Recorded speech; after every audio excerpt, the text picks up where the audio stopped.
Hi, I'm Sandra Burnett, an English-trained registered nurse with a global perspective and a passion for practical holistic wellness. Laura Cross of White Sands Self-Care and I have teamed up to combine our experience, insight, and straightforward guidance for anyone who's ready to make meaningful, empowered choices about their well-being. So whether you're simply wanting to feel better, or if you're actually facing a real challenge, or finally ready to just be proactive instead of reactive, this is your chance to move beyond what's masking your signs and symptoms and start addressing what's actually driving them. If you're ready to take the next step, connect with Laura today. Click on the link below or scan the QR code to schedule your complimentary call. We are here to serve you. Your holistic journey starts with one step. Let's take it together. Reach out today. From our first session, her most obvious qualities were her kindness, intelligence, intuition, and her non-judgmental approach. She was understanding yet sought to challenge me in every possible way. She was 100% for me and my success, and she earned my absolute trust and respect. It starts with one conversation. Book a discovery call with Michele today.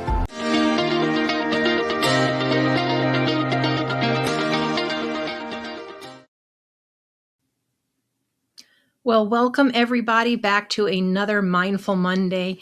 And I have a couple questions for you. Are you an entrepreneur, or are you thinking about becoming an entrepreneur? Because if so, are you being true to who you are? You know, we have all heard that saying that if you want to be successful, you got to find someone who has achieved the results and you want to copy what they do so that you achieve the same results.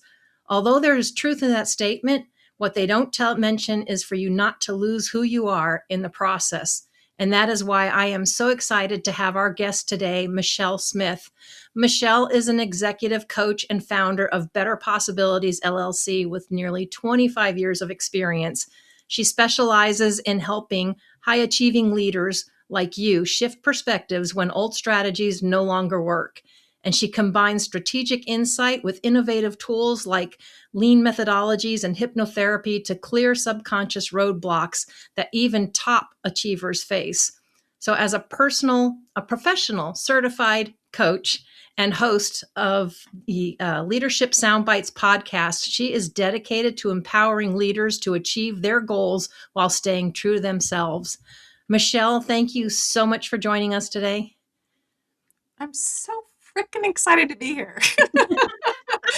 I saw you on a podcast, and I just thought I need to meet Laura. I need to find out more about her. I mean, your journey resonated, all the stuff that you were doing. So I'm super excited to be in the room. Well, I appreciate that. I was excited because I am one of those people that struggled. You know, I always followed people, learn, because that's what you're told, right? If you find a mentor, you grab a hold, don't reinvent the wheel, do what they do. And then you start still getting frustrated because you're still not successful. And it took me some time to realize that I had actually lost myself in the process. So I was super excited that that's your specialty in your area. And I thought, oh, good, someone that can talk to this.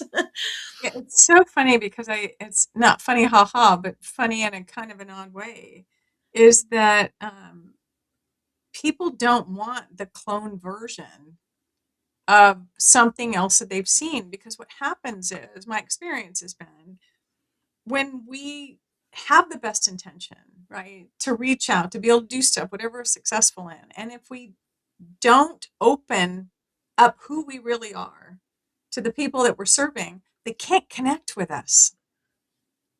And so they walk away going, I don't know. And when we come with who we really are, warts, bumps, mistakes, weird phrases that we may have, people go, oh my gosh, they're genuine. I get it. And then all of a sudden they can be themselves with you too. And it's awesome. And it doesn't matter what level of leadership, whether you're self-employed or you're a CEO of an organization, that stuff matters. Oh, absolutely. And it's funny that you said that, because it's not funny, haha, but once you step out of that and you realize it, and you start meeting with other people, you recognize it, right? You get to see it in other people, because I think one of my big uplifting things is when I ditched the whole perfectionism and told people, look, I am perfectly imperfect. You're either going to resonate with me or you don't. And I'm okay with that. And when you get that weight lifted, there's just, yeah, your possibilities, right? Just Yeah. start showing up. Yeah. You reminded me of a quick story. This was decades ago. I was participated in this 8-day emotional intelligence boot camp. And it was a raw, down and dirty boot camp. So it was like 3 days, then we had a couple week break, and then we went back for 5 days. And through that process, there were certain things that I learned. But one of the things that stood out for me, because it was a 2.5 hour drive back to my house after that 3-day thing the first time. And I'm driving along because we had unpacked this belief that I had around perfectionism. I call myself now a recovering perfectionist. But I remember driving back on the road and I thought, I am not like gripping hard the steering wheel. I had this like calm, and granted, people who know me know that it's not all calm, right? Because I tend to get passionate and you're like, duh, Michelle, you really care about this? But I had this calm about me that I wasn't gripping the steering wheel because everything was so tense.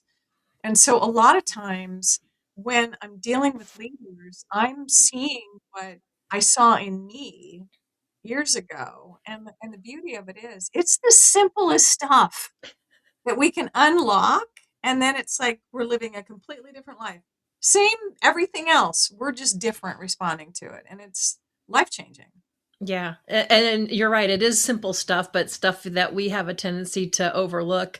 Yeah. My biggest comeback when somebody called me a perfectionist, I'm like, you call it perfectionism? I call it pride. But, it was just another way of hiding that, I was worried about having everything perfect, which can really stall you out as well. But, Yeah. Yeah. yeah, but what inspired you to do that transition? Because had a successful career, right? In healthcare, finance, and The then you went into, transition of being self employed. yeah. Yeah, it's so funny when I had someone comment recently when they looked at my background and they're like, "You've got a really impressive background." And I laugh and it's a mixed bag of tricks is what it is. Okay. I mean, You and me both.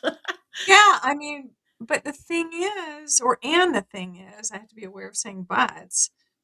If I hadn't done what I did, right? So, undergrad in IT, I've been in healthcare. I started in 1998, not delivering care, supporting the amazing people who do the care. But it was an analyst and, physician compensation and, contract negotiation on durable medical equipment, DME. And then I went to work for Sutter Health. And so when you're with a large organization, because at the time they were like a $12 billion organization with 55,000 employees, Wow. you can switch careers and not leave the org. Right. So that's what I did. So I was able to go from this analyst to finance director at one of the hospitals to lean process improvement, right? Which is where I started coaching leaders. Because when you have a management system that's going to be different than what you traditionally did, you have to show up differently. You have to think differently. You have to engage differently. And it's scary. And the further up the org chart you go, the scarier it is to be vulnerable. And so I loved that. I loved helping people improve their day-to-day work and their day-to-day lives. And then, switched to manager of education standards, became the director of the improvement system in one part of the organization, and COVID hit. Yeah. Yeah. That So is it. it went through COVID, exhausting, rewarding, all the stuff, tons of experience. And I had the opportunity to leave the organization in the beginning of 2021. Scary, scary, scary, right? Because part of who I was, I had my income. And so it's like, I don't have a side hustle. Didn't have a side hustle. Everything that I did, the coaching, the improvement, all the stuff was within the organization, all the training, the leadership development. And so it's like, okay, I have all these skills. I have things that I don't love doing that are part of the job, right? And Right. I have other stuff that I love doing. And the second round, they were doing voluntary severance. The second round of that, I went, I'm an idiot for not at least betting on me. And so I took the leap, and it's been challenging and scary and all the stuff and rewarding.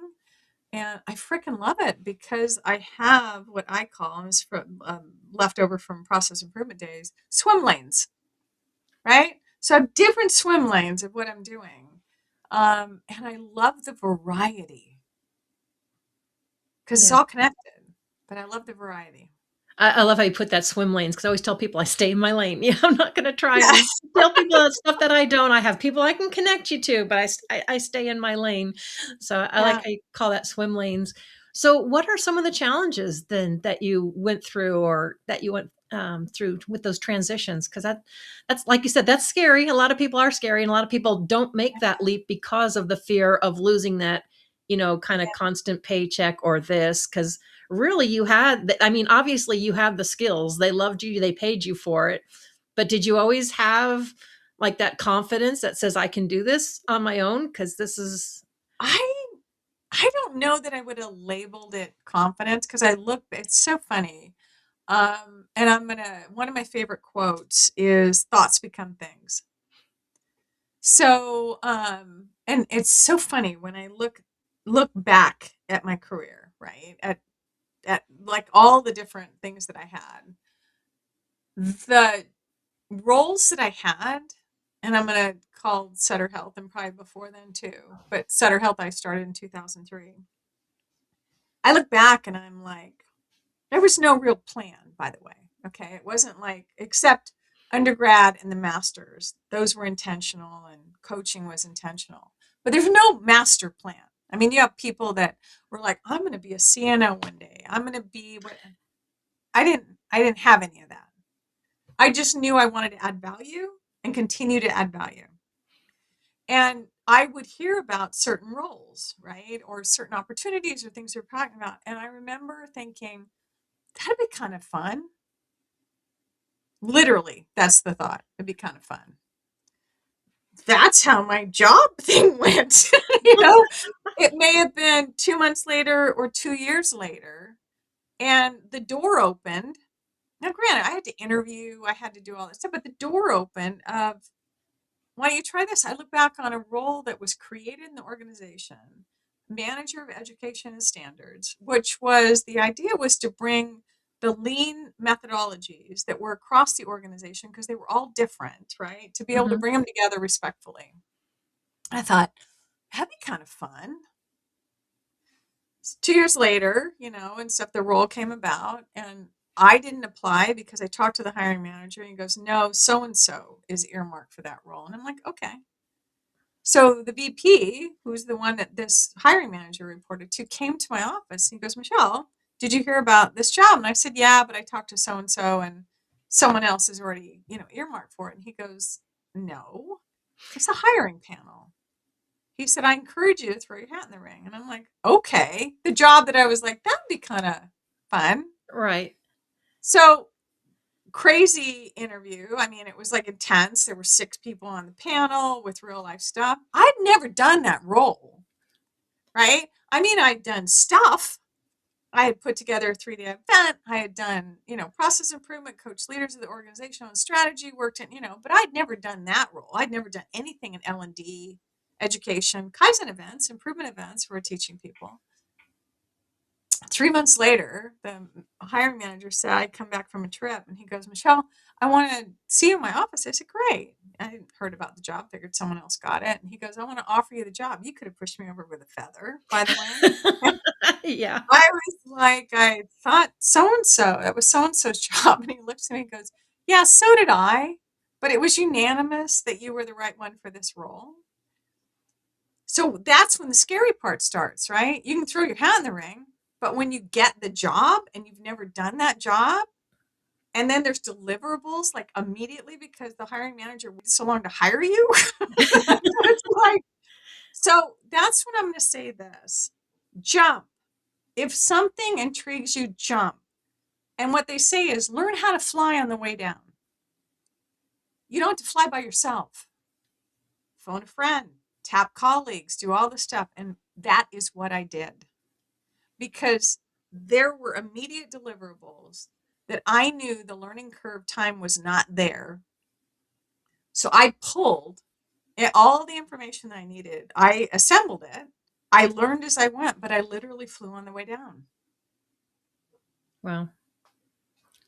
Yeah, so that whole thing reminds me of like one of my favorite quotes, which is by Richard Branson or Sir Richard Branson. Yeah. If someone offers you an amazing opportunity, you say yes and you figure out how to do it later. Yes. I mean, because how many times are we like, no, and then you choke because you could have missed out on a great opportunity.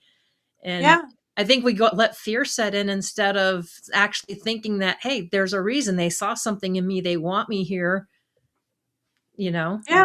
Well, and I go back, you take me back to that 8-day boot camp of emotional intelligence, right? Right. Out of that hashtag and that had me push through fear, is face your fears. Like, this scares the crap out of me. Face that and do it anyway. That had me apply to be the speaker of the undergraduate class. Okay, when I graduated, I had the biggest fear of speaking in front of people. I'm talking like knees collapsing, scared to death, nausea, the whole bit. I mean, scared to death. Now it's nothing. I mean, I can get in front of 150 leaders and I don't know them, all the stuff. But that wasn't the case back then.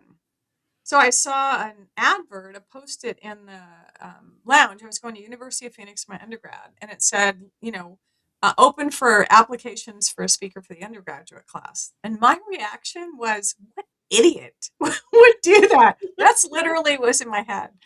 And I remember driving home, and it was a 45-minute drive. We were on site 4 days a week for college. And I worked full time. My kids, my daughter was in high school. And I was driving home and I'm like, so where's that coming from, Michelle? That was a pretty strong reaction. And I realized it was fear.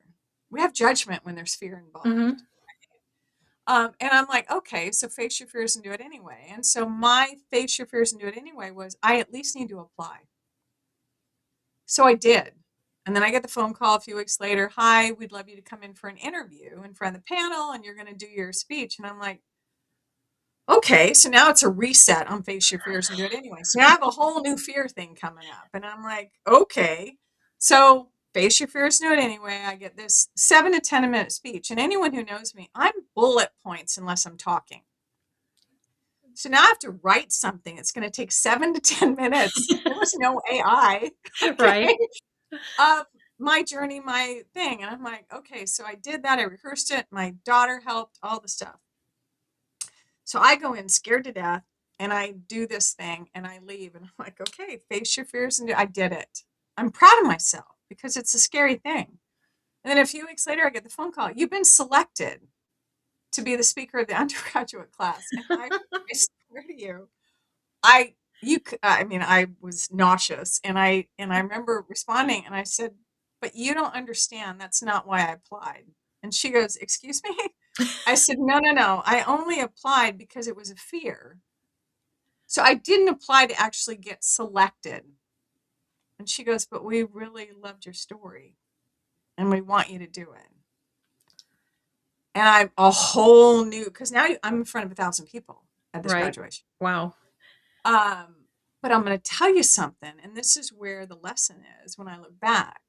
If I hadn't done what I did then, because I got up and I spoke and people laughed at the right time, which was a blur.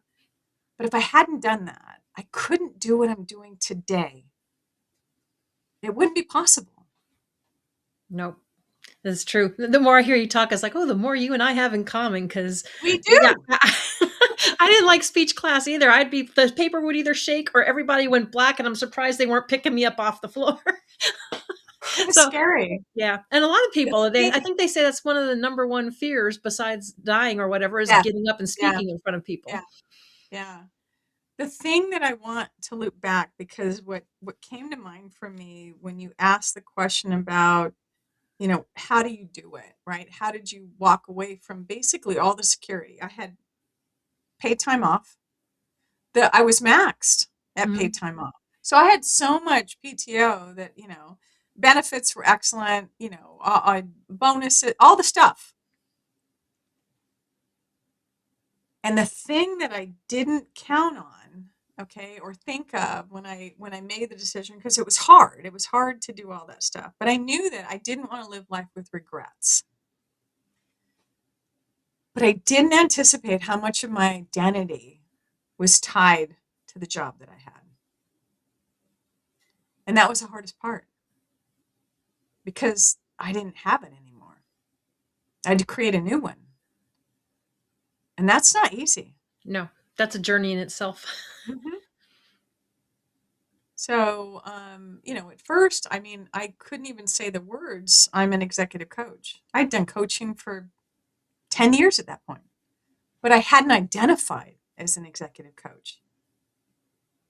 And so it was an interesting learning journey for me to be able to step in and own authentically, because I'm different than other coaches. I'm going to say freaking, I'm going to say stuff that people go, ooh, she really said that? Yeah, because it's me. Yeah. And that's when you shine. That's why I always tell people, if you're not doing, you can tell how passionate, and people light up when they're doing what they're meant to do. They light up. So that's why I always call it lit up. It's like, if it's not lighting you up, then you got to look at what you're doing. Cause we could be qualified or have identities to all these other different kind of jobs or career fields. They may make ends meet, but if they're not making you truly happy, to me, it's just kind of wasting your life. But yeah. And there's no do-overs. Mm-mm. Tomorrow's not guaranteed. Nope. All the stuff, right? Both my parents are gone. So I've had those lessons again and again and again. And I refuse to leave anything on the table. I refuse. And it's so funny because I don't do, what am I trying to say? When New Year's comes around. I don't do New Year's resolutions. I believe in changing. When something needs to change, you change it. I'm not waiting for like a new year to make a change. Yes. I pick a word, right? Mm-hmm. And so it was like 4 years ago, I think my word was yes. And I think there's some book about the year of yes, whatever it was. But it was yes. And it was around that. I'm just going to step in and do stuff that no matter, sure, I'll give it a try. Yeah. So then the next year I joke with people because I wasn't ready to let go of yes. And so then it was hell yes. And so that was the next year. And then after that, because I can be pretty, there's an intense energy with me when I'm passionate about something. People usually don't walk away and go, yeah, I didn't know what to think of Michele. They have an opinion. Okay? Everybody has opinions. Yeah. And so then the third year, last year, was playful. And it was a really hard one. Some people go, oh, that's easy. No, it's not an easy word. And it helped me. And then this year, it's curiosity. Nice. So I'm looking forward to it. Yeah, I'm looking forward to this year as well. I just feel like all new things are coming, and it's just going to be a spectacular year compared to, the previous ones. Yeah. So I'm excited. So what would you say are the most common challenges that leaders face when they're trying to achieve their goals without sacrificing their authenticity? We tend to have these, I'm going to call them limiting beliefs, these assumptions that are unfounded, that are driving that resistance, that tension, that whatever's going on. And I think one of the biggest challenges is the stories we're telling ourselves about what success looks like, what we have to be. I remember when AI came out, because one of the things I'll say is we bury ourselves in shoulds. And I'm like, I want a visual that shows that. So I went into early days of ChatGPT, and I said, I want a visual that depicts basically being buried in shoulds. And it was this mound of papers with shoulds written all over them. And all you could see was a person's head, right? Because they were just buried like an anthill, but this pile of shoulds. And I think it's the biggest thing is if you find yourself saying, well, I should do that, or I should do that, or I should stop. Where's it coming from? Who said the rule books about this stuff, right? Right. Lead with values, not shoulds. Respect for people, love, compassion, honesty and integrity, fun, innovation, whatever that stuff is. But the shoulds don't belong on that list. No, I've got people that have said, stop shitting all over yourself. Yes. Yes. I love that. Yeah. But I think that's the biggest thing is challenge your own thinking. Challenge the stories you have going. Challenge the stuff that's holding you back. Ask yourself, where's that coming from? Who said that? I'm an adult. Is that true? Yeah. Definitely get answers to those questions because we always play all the different things in our head and then or we use it for an excuse just to keep us locked up in the fear instead of, like you said, instead of facing it, instead of going through it. Well, and usually when in a coaching thing, and we can ask ourselves too, but I'll ask that question, where's that coming from? And this blank look, we don't know. And yet we accept it as truth. And I think that's the first thing. Shine a light on it. Question what you believe to be true. Where did it come from? Is it in fact true? Shine a light on it. And then you can change it.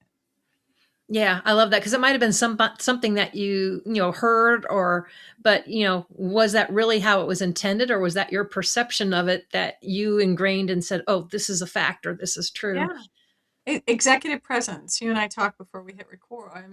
Before we started on this thing, right? Mm-hmm. Executive presence is one of those. People I hear time and time again, what's your goal? Well, I've gotten feedback. I need to work on my executive presence. Okay, what does that mean? What's your definition of executive presence? And then you have to think, or they weren't sure, or the leader gave feedback on what it was. But it's like executive presence isn't the Steve Jobs or some other leader that you see in front of it. It's you being authentically you, showing up with confidence in what you know to be true, who you are, what you're tasked to do, all the stuff, and caring about the people that are in your charge. It's not prepackaged to go, I want that suit in a 42 regular, no. Yeah. And different things work for different people, everything's different. So I'm sure with your coaching, you've got a lot of mindset work that needs to be done facing people. So how do you integrate mindset work with the strategic business insights in your coaching practice? It's funny. I joke, but seriously is that I let people know awareness is the first step in recovery. Okay.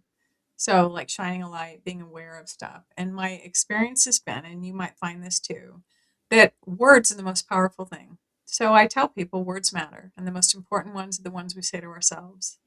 So the mindset shift is about realizing the impact that the words that you're using have on how you're experiencing life and showing up, engaging with the people that you engage with. So pay attention to that. An example I'll give you is, are you someone that says something along the lines that you're readying yourself for battle when you go into a meeting with the board or with, other leaders? Well, what happens with stuff like that, if you're saying like, it's going to be a battle, it's going to be a challenge, I have to armor up. I had a client say that I have to armor up whenever I meet with this person. I said, okay, so realize you've just told your brain to ready your body for war. So are you open and connected, listening? Are people getting a great energy vibe from you if you're readying yourself for war? What is actually happening, right? What do you need to get ready for that's not war? So it's those shifts that and like we talked about earlier, it's the simplest little changes that are dramatically transformational. Do you say, I'm burnt out, I'm stressed out, I'm overwhelmed? You've just owned those as identities. And what people may not realize, or they may realize, is when we own an identity, we say it enough times with the I am, fill in the blank, with enough passion, and the brain goes, oh, this is who we are. And then it goes everything within its power to align our experience and what we do to our identity. So if you are overwhelmed, how likely are you to dig out of that hole? So we just have to You shift just invited more of it. Oh, hands down. I mean, Mhm. everything that you show up. So all we have to do is shift. So here's an example from I am overwhelmed. Ask yourself, what am I seeing, hearing, and feeling? What am I experiencing that has me package it up like a little Christmas present with a ribbon on it and label it this way? Well, there's challenges in work. There's changes in the economy. There's, new things happening. Okay, great. So there's changes, challenges, and new things. All right. So describe it that way. And that happened with a client. 2 weeks, well, not just one, but this particular one. 2 weeks later, she comes back and I said, what's different? She said, everything. I said, what do you mean? Now, mind you, all she changed was her language, the Right. word. And she goes, I'm showing up differently. I get home from work and I don't have to tell my fiance, stay away from me for 10 minutes until I unwind. She said, everything's different. It's that simple. And it's that powerful. Yes. Yeah. It's just that little shift, because I've had people that say, well, I am being positive. I'm blah, blah, blah. Yet no. You may think you're being positive, but it's actually quite negative. Yeah. Yeah. Or realistic. Oh, I yeah. have Or people, being "No, I'm realistic. not negative. I'm being realistic." And I'm like, no. Or they sit there and tell you, oh, I'm telling you, I'm just being truthful. No, it's your truth as you perceive Mhm. it doesn't make it truthful. Yeah. I love the question to start out the morning because the day starts in the morning when we get up, right? And so it's like, do you wake up going, oh, here we go again? Well, if you do that, you've just told your brain, put yesterday's tape in because we're just going to play it again. So if you wonder why it's Groundhog Day, you have control of that. So wake up in the morning and go, what magic am I going to create today? What beautiful things am I going to see today? Whatever you want, whatever resonates. If it makes you smile, that's the thing. Oh, yeah. Yeah. And one of my favorite mind things that I learned more recently, and now it irritates me whenever I see it, because you see all these weight loss commercials, weight this, and someone else asked me, they said, okay, so what do you do when you lose your keys? You go find Oh, them. So why would you say weight loss, or I've lost so much weight? No, I didn't lose it because I don't want to find it again. I love Right? that. It's just that little bit of tweak. And I've used release, but then even other people can pick apart release. It's like, okay, I am getting rid of I don't Yeah, hate this anymore. I yeah, get rid of. So again, yeah. it's like with the language and stuff, right? You can change, and it really makes a difference, because then your brain's not going to work on, well, how do I find that again? Because she just lost it. Exactly, because it's happening in the background, undermining maybe what you intend to do, and you don't realize it. It's like people go, well, I'm such a procrastinator. Why would you own that? No, stop. So what's happening? Do you have resistance against something? Let's unpack why maybe that's not the thing you're doing now. Do you have unrealistic expectations? What fear is involved there? But don't own that label because there's Right. judgment in that. So as long as we can stay clear of judgment, right, of Hmm. ourselves, of other people, and we can just share observable facts, right, or observations, whatever it is, then you've got a whole different conversation happening. You're not pigeonholing yourself into, well, this is what it is. Right. So really kind of what we're talking about too, a lot is self-awareness. And that obviously plays a huge role in leadership. So how would you say leaders can cultivate that without losing sight of their goals? I think there's a couple things, right? Is to pay attention to um, pay attention to how you feel, how your body's reacting, right? Because not everyone has the luxury of being in the room with somebody else who can hold the mirror up, i.e., a coach, right? Hmm. So what you can do, because my biggest thing is, I don't want you depending on me for the rest of your days. I want to make sure the capabilities there, the development there's all that stuff. So I'm going to go back to something I learned from Crucial Conversations. So it was a 2-day training that we went to. My typical style is I take away a hashtag or a bullet point from it and off I go, right? Hmm. So the thing from that is that we don't get angry and upset about what people say and do. Okay, emotionally charged, if you will. We Right. get angry and upset about the story we tell ourselves as to why they're doing it or why it's happening. So in that thing is this, first of all, having awareness about when it starts, where it starts. So I'll ask people, so when you start to get emotionally charged upset, where do you first feel it in your body? The majority of the people don't know. We don't know. And that's okay. So now you've got something to pay attention to. So maybe they'll think for a minute and they go, well, it's in my face. Or I said, okay, it could be it's earlier than that, right? And then I'm going to tell you why it matters about understanding, where it first hits. Because what you want to do is you want to identify, because there's a story going. Again, we don't get angry and upset about what people say and do. We get angry and upset about the story we tell ourselves to why they're doing it. So there's a story going. You want to catch it before it hijacks you. Because when it hijacks you, you're in fight or flight brain. So the only thing you're capable of is running from the hungry tiger, fighting the hungry tiger, or playing dead from the hungry tiger. Okay? You've shut down everything else in your brain. So you're the worst possible version of yourself that you can be. So there's your burning platform, why it matters to actually get a handle on this stuff. It's like, okay, so I want to show up as my best self. So figure out where it happens, and then it doesn't matter what the story is. You don't have to go, what story am I telling myself? You don't have to. Know there is one. And then ask yourself, what else could it be? What would cause a well-intentioned person to do or say this? Well-intentioned's key, by the way. Okay. Yeah. Because the story you got going, you have not told the story about a well-intentioned person, I guarantee you. Okay. True. So when you do that, what happens is you're going to run through these scenarios. Stop at the one where you feel the release. You feel it. You just let go. And in that moment, then you can go, okay, what do I need to do? What's actually, because now you're back to what Coach Shirzad from Positive Intelligence calls sage brain. You're back to all the stuff firing, all the stuff that you need to be the best leader you can be, right? But it's a matter of getting the habit and the muscle built up to be able to identify that.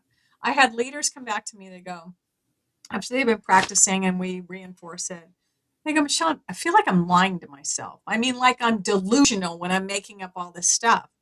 I said, well, you made up the first story. And they go, oh, yeah. And I said, so it doesn't matter. It's about the end result. You're not making up as if they have to be true. You're making up to shift the lock that you put on yourself with your emotions. And then you can show up as a great leader. So have awareness. And awareness of those things that get you to where you're not your best possible self so that your goals are achievable.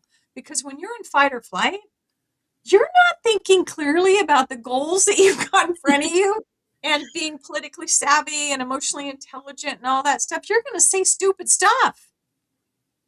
So unlock it to where you're not emotionally charged so that when you're in the room, you don't have all this other stuff going. That's what I'll say about that. Yeah. And then that's definitely hard too, sometimes to shut off those emotions and stuff and to shut that down and to get past it. Because emotions is what drives most of us. You buy things because it struck some kind of emotion in you, or you invest in something because so emotions play a big part. That's not an easy thing to shut down. Well, the emotions create a reality, our experience of life. So the negative ones don't serve us. They serve as a warning sign, right? Right. But they don't serve to sit in them. It's like putting your hand on a hot stove. How long do you need to keep it there? Hopefully not very long. Like, oh, I'm not sure if it's hot. Is it hot enough to, I'm not, no. You don't need to sit in the other emotions either. It's like, okay, recognize warning sign, something's going on, but get yourself back to fully functioning brain as quickly as you can so that you don't lose sight of the stuff that really matters. Yeah. We mentioned about moving past resistance, which, you did a lot of. So what practical steps can leaders take to identify and overcome like mental barriers in their own lives? Do you have like tips or something? Are these self-inflicted ones or ones that may come from other people? Oh, well, do you have an example for both? One of each? It's hard to say, but it's funny because I'm gonna take you back when I hear resistance now, because I'm so connected with change management and ProSci's ADKAR model. I don't know if you've heard of ADKAR. oh yeah. Mm-hmm.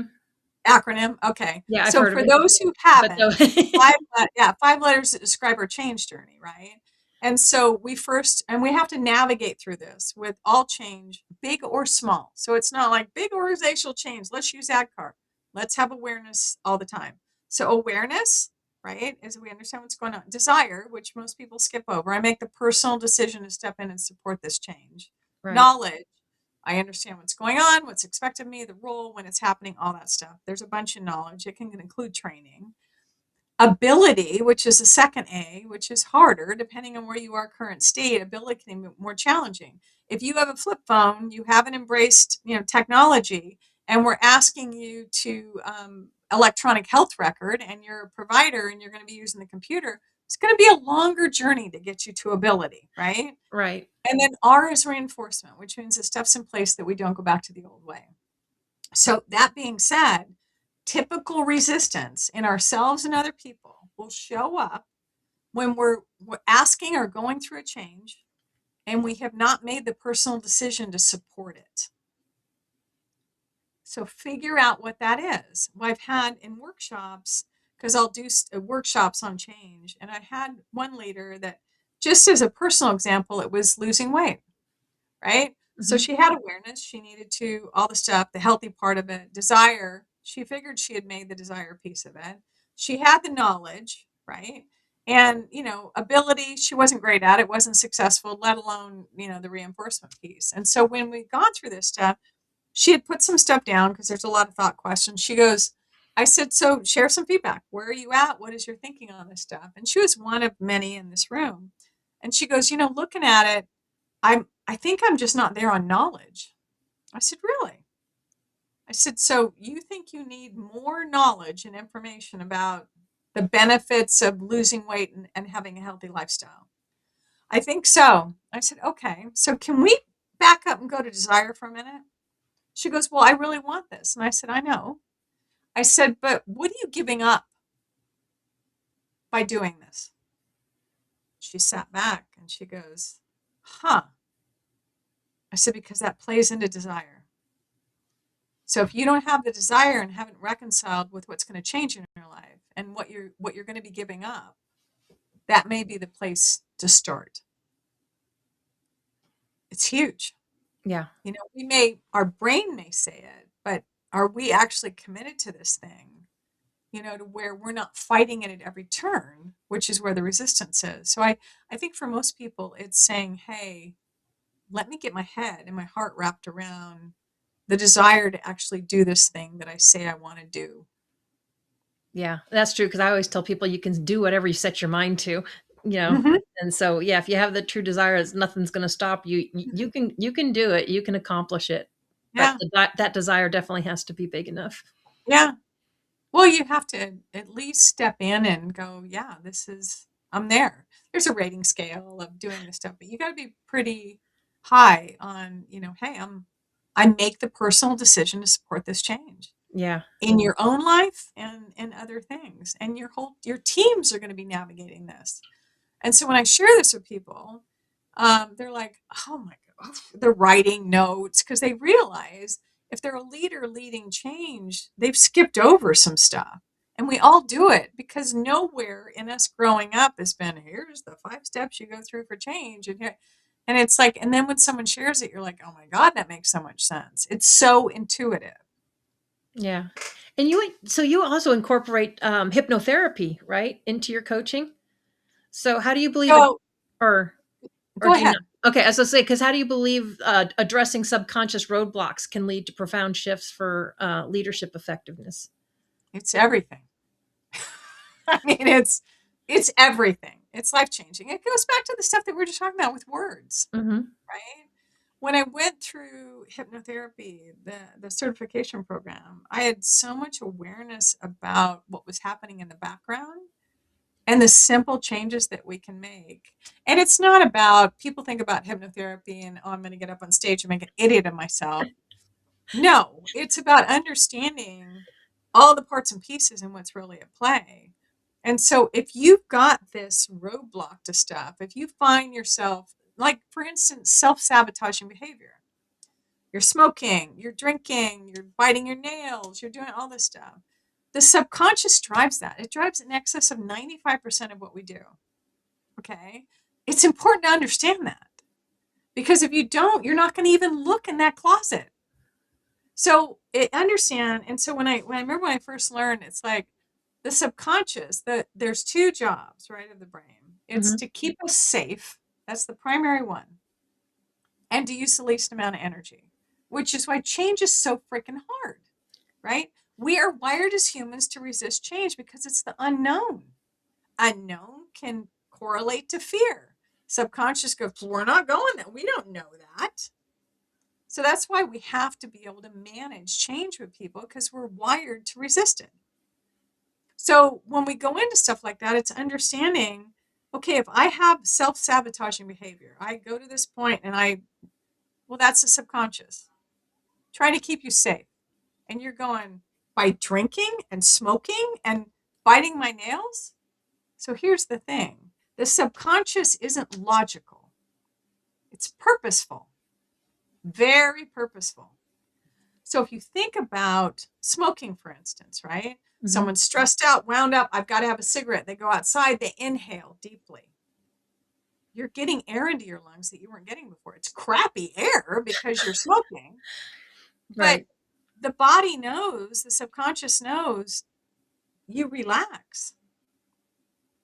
Drinking's the same way. Yeah, there's repercussions down the road, which is where the logic doesn't make sense. It's like, what? But it's purposeful, because in the moment, it addresses what's going on, the anxiety, the stress, the whatever's happening. Well, when we know that, then we can start dealing with it differently. And we can go, thank you, subconscious, for doing what you're doing. We appreciate it. So let's figure out another way that we can do this and not go into self-sabotaging behavior. I know there's at least 3 other ways, and there are. And you allow your subconscious to figure out what those alternatives are, because they're there. They can negotiate all the stuff. It's powerful stuff. And I think just having awareness that the subconscious is driving so much of experiences from our past, because people go, I don't know why I do that. It's probably something in your childhood as you were, because all it takes is, as a kid, one significant event, a dog bite. Now you've got a fear of dogs for the rest of your life. And people go, I don't know where this came from, because it just took a significant event. If you have your parents that tell you something, right? There was a story of a millionaire that would just get to this certain point and then just lose all his money. He would just lose his stuff. And he's like, I do not know what's going on. Self-sabotaging behavior. Right. Well, apparently what happened is the hypnotherapist went back to regression therapy, right? He went back to regression to understand what's going on. You don't need to do that, by the way, and I don't do that. Went back to childhood, and he remembered in that his mom had said at the kitchen table several times, you don't ever want to be successful and rich, because rich people die. Heart attacks and die. Well, hello. It imprinted into his subconscious. He went back, and so every time he got close, his brain's going to keep him safe. We got to unwind this. You're too close to death. It makes no logic, but it's purposeful. So as soon as he knew that, we can uncover it and reprogram. But it's those kind of things that are just life-changing. Yeah, it's amazing how that works. And I know hypnotherapy is another one of those things that gets a bad rap because of all the stuff you see on TV or in shows, but it's not about making you pluck or not know what you're doing. It has nothing to do with that. It's just being in that relaxed state. And, sometimes it comes and uncovers things, and other people's it's a little more difficult because they're staying so guarded. They're not open to being relaxed or digging into that. But well, it's funny because you need to be able to be in a trance state, and people freak out of that, right? But here's the reality. We're in a trance state all the time when you're focusing on one thing to the exclusion of all else. How many times have you been at work, drove home, get home, and you don't know the turns that you made to get there? Don't remember getting and you don't remember getting on the road. We call it autopilot. Yes. So it happens all the time. And you do need to in a place that you can feel safe and let your guard down in order to get there. But then you can talk to the subconscious. So yeah, it's cool stuff. Yeah. Well, Michele, we got about 5 minutes left, and I know you have a wonderful YouTube channel. Do you want to tell people a little bit what they can expect from your YouTube channel? Yeah, thank you. It's called Leadership Soundbites. A former colleague, friend of mine, and I started it. It's in the 5th year now. She had challenges and stuff, so she's not on it anymore. But I had the pleasure of being in the room with amazing humans that I'm able to have conversations with them and learn from them. And my goal is, because I don't resonate with everyone, I may say something and I say it and they hear it and nothing happens, and someone else says it and boom, that's like, so my desire is to get more people exposed to more people. So leaders and their journeys and stuff that resonates, so that people can go, oh my God, I connected with that. That meant so much. And I learned so much. So it's selfishly keep going, but we're in the 5th year. Super excited about it. I just, it's a passion thing for me. And I enjoy doing it. So it's a ton of fun. And so yeah, Very I'm looking similar to forward. why I Oh, love doing this, because like I said, yeah, yeah, everybody resonates with someone different. I just want people to know that they're not alone and they don't need to be judged, and that there's yeah, someone out there that they resonate with. So yeah. So I get excited, and the different thinking, people that can challenge my thinking, that's how I learn too. It's like I have a perspective. There's very few things, and I'm sure you probably noticed this, and you might be in the same boat, that someone says something and I don't know that this has ever happened, that I'm thinking, yeah, I got nothing. I got something. I have some thought or opinion, and pretty much, and the longer I've been in the earth, the more I find I do have a thought on that. So it's good to be in the room with people that can challenge my thinking and give me other perspectives, and that are so accomplished that I have my own version of imposter syndrome or not enough or whatever it is. And it's just it's a cool thing. So yeah, that's it. yeah, if I ever get those moments where nothing's coming to me, it's normally because I got too much monkey brain going on. But as other people start sharing, it'll spark something. It's like, oh, wait a minute, I do have something that Yeah, pertains to that. yeah, It's like a yeah. trigger, and it's like, whoa, got something. I love it. Yeah, I love it. Yeah. Well, what would Yeah. you like to leave our audience with today before we wrap up? This is what comes to mind for me, and it goes around the thing of thoughts become things. Um, is if you say you can't, you're right. And if you say you can, you're right. So choose those words carefully, because they're the things that determine what actually happens. Yep, that would be Henry Ford, and that's also someone that one of my mentors told me the same thing. It's like, people say I've had people in class say, "Oh, I could never work from home or work for myself. I'd never get out of bed." You're right. I Yeah. am not here to argue with you. You've already Yeah. told yourself that. I So, was in the room with Kyle Draper, who's a coach and author and stuff, cool human. And he said that his kids, which is, for parents out there, and I never thought about it, his kids come to, I can't do that. And then he's like, I believe you. What? yeah. Yeah, I believe you. They're waiting for the rah rah. Yes, you Yeah, can. It's like, yeah, no, yeah, you can't. yeah. So Yeah. I think it's important to have people pause and think, so that we own it and step into it, and they're not depending on other people to your point, cheer them on. But realize you are the creator of your journey and your life and the story. So what are you creating? Absolutely. And that's a great place to end this. Michele, thank you so much for joining us.